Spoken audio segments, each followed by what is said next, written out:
આલુ ટિક્કી ચાટ ચૈત્રી નવરાત્રિના પહેલા દિવસે હું અને પપ્પા બંને ઉપવાસ કરીએ છીએ નવરાત્રિના.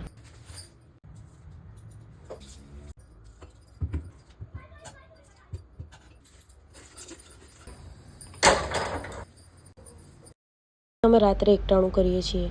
તો રાત્રે દાળ ભાત શાક રોટલી ઓછું ભાવે, તો નવી આઈટમ જ બનાવવાનું વિચાર્યું, કેમ કે એમાં બધાને ભાવે અને પેટ પણ ભરાઈ જાય. સૌથી પહેલાં ચટણી બનાવવાનું સ્ટાર્ટ કરી દીધું. અને આ આલુ ટિક્કી ચાટ હું કેનેડા બહુ જ બનાવીને ખાતી, કેમ કે ત્યાં આગળ અમુક વખત અમુક વેજીટેબલ હાજર હોય, અમુક ના હોય. તો આ સૌથી સહેલું મને લાગતું, કેમ કે બટેકા તો ત્યાં આગળ મારી જોડે બહુ બધા પડ્યા હતા, કેમ કે એકલી હતી ને એટલે એ બટેકા મારાથી પતતા જ નહીં.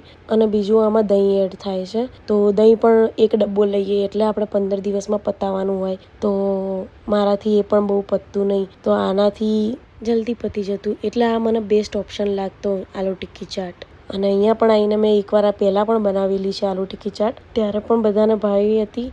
એટલે મેં વિચાર્યું કે તે વ્રતમાં છે ને આ બનાવી દઉં. પણ આમાં મેં બસ ખાલી લસણ એડ નથી કર્યું. કેમ નથી એડ કર્યું? કેમ કે હું ઉપવાસ કરું ને ત્યારે ડુંગળી કે લસણ નથી ખાતી, કેમ કે હું એવું માનું છું કે ડુંગળી અને લસણ એ સાત્વિક ભોજન ના કહેવાય, અને ઉપવાસમાં આપણે સાત્વિક ભોજન કરવું જોઈએ.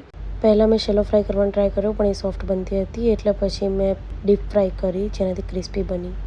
આ આલુ ટિક્કી ચાટની જે ડીશ હું રેડી કરું છું એ હર્ષ માટે છે, મારા માટે નહીં, એટલે એની અંદર ડુંગળી છે. જો તમને વિડીયો સારો લાગ્યો હોય તો કમેન્ટ